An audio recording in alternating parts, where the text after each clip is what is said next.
Halo teman-teman, jadi kali ini kita akan belajar tentang tata surya. Tata surya adalah suatu sistem di mana benda-benda langit tertarik secara gravitasi oleh matahari atau surya yang kita sebut sebagai tata surya atau solar system kalau dalam bahasa Inggris. Jadi asal-usul tata surya itu sebenarnya ada beberapa teori, tapi yang paling kuat itu biasanya planetesimal sama teori awan debu.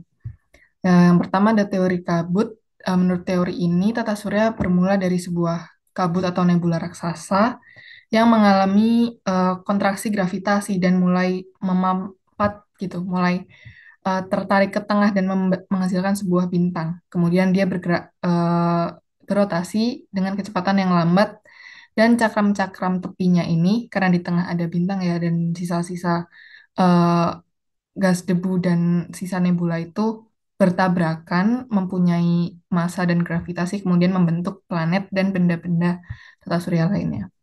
Kemudian ada teori planetesimal. Di teori ini, eh, matahari dilewati oleh suatu bintang dalam jarak yang dekat, yang menyebabkan beberapa material matahari terlempar membentuk lidah raksasa gitu. Dan material yang terlempar keluar dari matahari ini menggumpal dan membentuk planetesimal atau calon planet yang mengorbit matahari.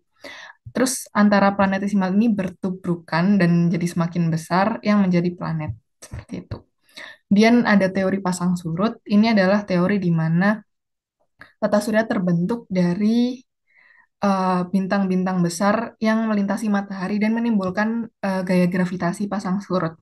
Akibat dari gaya ini, beberapa material matahari terlepas membentuk cincin, kemudian saling bertabrakan dan membentuk planet dan satelit dan benda tata surya lainnya. Kemudian lanjut teori awan debu, ini teori terakhir ya. Ini teori atau disebut teori protoplanet, di mana matahari dan planet-planet itu terbentuk dalam waktu yang relatif sama gitu. Dia awalnya ada gumpalan awan gas atau nebula yang mengalami pemampatan menarik partikel-partikel untuk membentuk bola di tengah atau matahari. Kemudian daerah dari eh, gumpalan gas ini, bagian pinggirannya memipih dan mulai berotasi. Rotasi ini mengakibatkan adanya tubrukan antar partikel, gumpalan-gumpalannya yang membeku dan membentuk planet dan benda-benda tata surya lainnya. Gitu. Dan ini sekaligus menjelaskan kenapa mereka mengorbit matahari gitu. Dan ini ada planet-planet anggota tata surya yang dihitung sebagai planet. Ada Merkurius, Venus, Bumi, Mars, Jupiter, Saturnus, Uranus, dan Neptunus. Urut. Oke, jadi planet itu apa sih? Planet itu memiliki tiga syarat. Yang pertama, dia mengitari matahari, kemudian memiliki massa yang cukup untuk mencapai kesetimbangan hidrostatis, yang artinya bentuknya hampir bola. Kemudian dia juga membersihkan objek-objek tetangga dari orbitnya. Jadi tidak ada benda yang mengorbit di lintasan yang sama dan dia tidak mungkin memotong orbit dari planet lain seperti itu.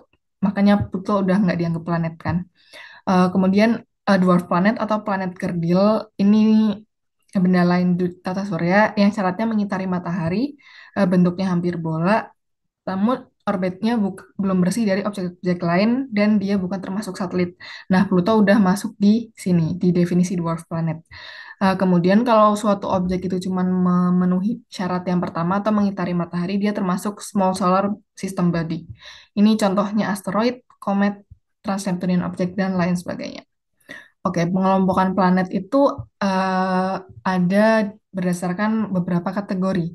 Kalau dia dibatasi oleh bumi, ada planet inferior yang dia orbitnya lebih kecil dari bumi, seperti Mars dan Venus. Dan planet superior adalah planet yang orbitnya lebih besar atau dia lebih jauh dari matahari daripada bumi, yaitu Mars, Jupiter, dan sampai Neptunus. Kemudian kalau dibatasi oleh asteroid, dibagi menjadi planet dalam dan planet luar. Planet dalam ada Merkurius, Venus, Bumi, Mars, dan planet luarnya Jupiter sampai Neptunus. Kemudian kalau berdasarkan komposisi ada planet terestrial dan planet Jovian. Ini sama-sama planet dalam luar, cuman dia dibedakan dengan komposisi di mana planet terestrial ini memiliki komposisi yang cenderung padat gitu, seperti batuan. Dan interior dari planet terestrial ini dia mempunyai eh, relatif sama dengan bumi ya, punya kerak, punya mantel, dan punya inti. Seperti itu. Nah, itu di sini pasti ada peluruhan radioaktif gitu, karena intinya panas. Oke, kita lanjut ke planet yang pertama, planet Merkurius. Planet Merkurius itu planet yang paling kecil dan dia paling dekat dengan matahari itu. Dia berotasi secara sinkronik dengan revolusi yang artinya dia periode rotasinya sama dengan periode revolusi sehingga sisi yang menghadap matahari akan selalu sama. Dia cuma menunjukkan satu sisi kepada matahari. Kemudian dia memiliki medan magnet yang walaupun lemah gitu, tapi dia tetap ada. Oh, lagi karena dia dekat dengan matahari, dia cenderung suhunya sangat panas dan karena atmosfernya tipis juga, dia eh, interval suhunya tuh sangat eh, besar gitu. Bisa sangat panas dan bisa sangat dingin juga. Dia memiliki es di dekat kutub dan material organik di permukaan gitu. Oke, lanjut ke planet yang kedua yaitu planet Venus. Dia dijuluki bintang fajar dan bintang senja karena jaraknya dengan matahari dan dia sudut elongasinya berada di barat dan timur sehingga terlihatnya hanya di fajar ataupun senja. Kemudian dia rotasinya secara retrograde yang artinya dia, maaf ini maksudnya revolusi ya. Dia revolusinya berlawanan dengan mayoritas planet di tata surya. Kemudian suhu di Venus ini sangat tinggi akibat adanya efek rumah kaca, begitu. Atmosfer di Venus sangat tebal dan mengandung banyak karbon dioksida dan juga amonia yang merupakan gas rumah kaca. Karena atmosfer yang sangat tebal ini pula, Venus memiliki albedo yang tinggi, sehingga dia memantulkan banyak sinar matahari. Kemudian Venus juga planet yang paling mirip dengan Bumi dari segi ukuran.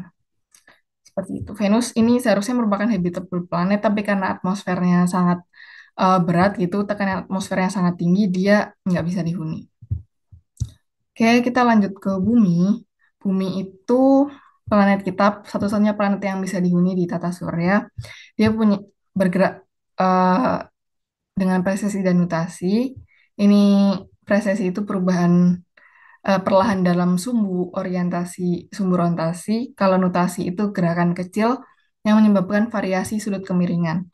Kemudian dia berputarnya memiliki kemiringan atau deklinasi yang menyebabkan adanya musim dan lapisannya terdiri dari banyak lapisan gitu. Dan suhu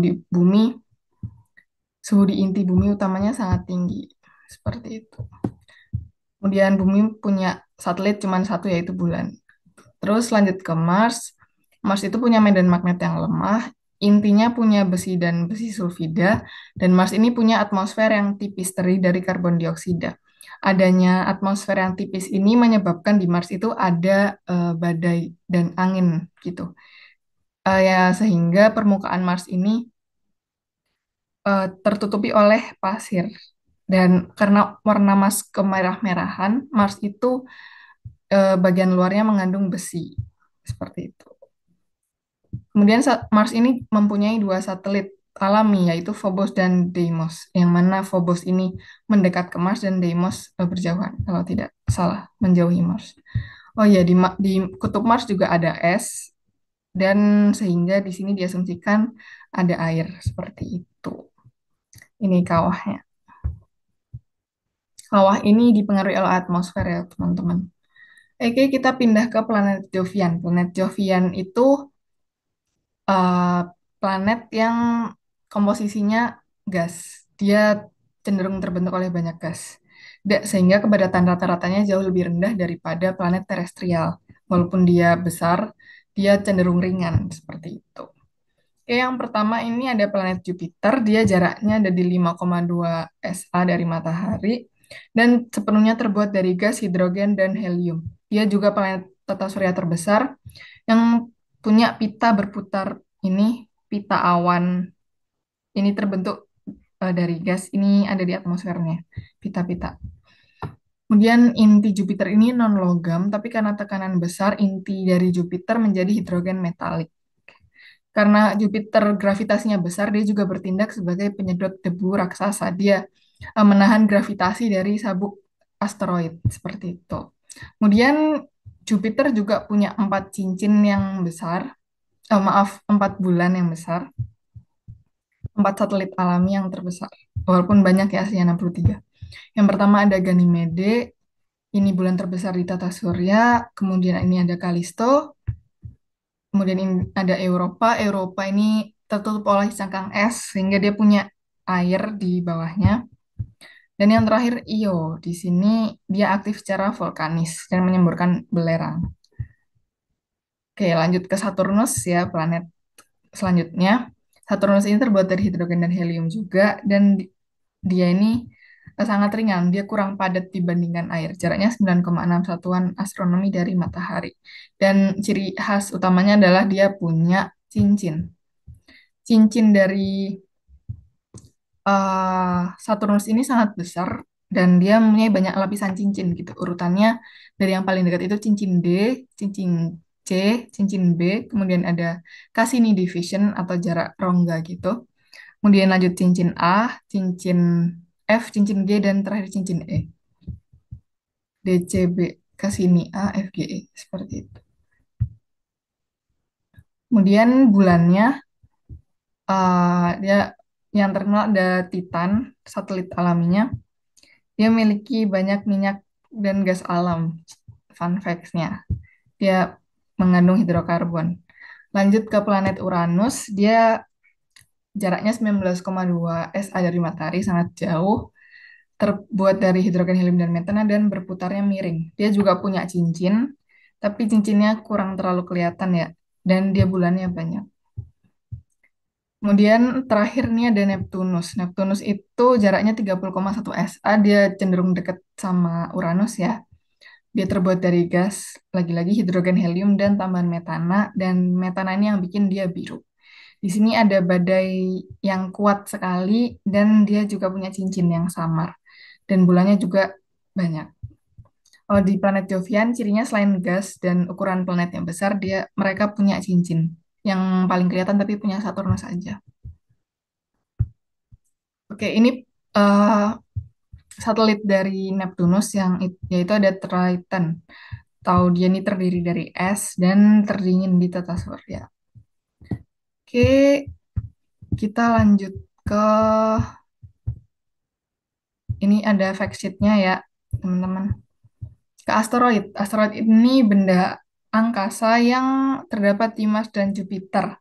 Dan dia mengorbit matahari di sabuk asteroid itu. Ini ada teori pembentukannya, ada yang bilang dia dari planet hancur, ada yang bilang dia material-material bekas pembentukan tata surya yang nggak terbentuk sebagai planet karena terhambat oleh gravitasi Jupiter. Tuh. Kemudian ini klasifikasinya, ada yang pertama sabuk utama, ini yang terletak di antara Mars dan Jupiter. Kemudian ada asteroid dekat bumi, yang dia dekat bumi ya. Ada 3 kelompok, Amor, Apollo, dan Aten berdasarkan periode orbitnya dan jaraknya. Yang terbesar adalah Ganymede. Kemudian ada asteroid Trojan, dia asteroid yang terjebak di titik Lagrange Jupiter dan Matahari. Ini jadi dua ya, karena titik Lagrange ada dua, titik keempat dan titik kelima, yang sudutnya 60 derajat. Kemudian ada asteroid Hilda, dia yang jaraknya cenderung jauh ya, cenderung dekat ke Jupiter di 4 satuan astronomi. Dan ada asteroid yang orbitnya eksentrik, ini asteroid jauh atau asteroid yang mendekati matahari, seperti Icarus. Oke, kayak gini bentuk orbitnya. Kemudian klasifikasinya berdasarkan komposisinya ya. Pertama ada asteroid tipe C atau C2 karbon. Karakteristiknya warnanya gelap dan mengandung karbon. Mayoritas asteroid ada di tipe ini. Kemudian tipe S atau stony. Dia terdiri dari batuan logam dan besi. Ini gambarnya sebenarnya kebalik ya. S-type itu lebih terang daripada M-type. Dan 30% masuk ke kategori ini. Kemudian ada M-type, ini metalik, yang seluruhnya terbuat dari logam. Kemudian ada jenis U yang belum terklasifikasikan, yang nggak masuk dari 3 ini.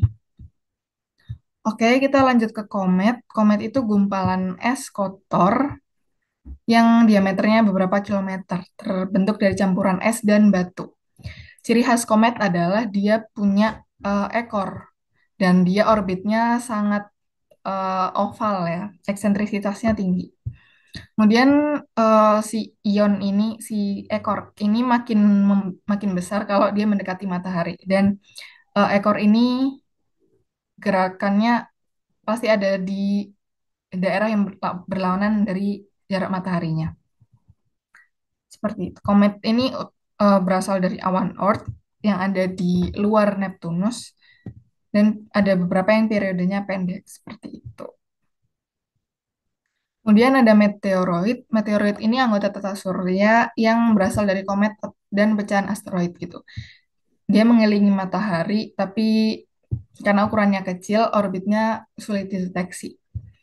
Meteoroid itu untuk yang masih ada di luar angkasa, di luar atmosfer bumi. Kemudian ada meteor. Meteor itu adalah meteoroid yang masuk ke atmosfer bumi dan mengalami gesekan. Oke, terakhir itu ada meteorit sebenarnya, tapi nggak ada di sini.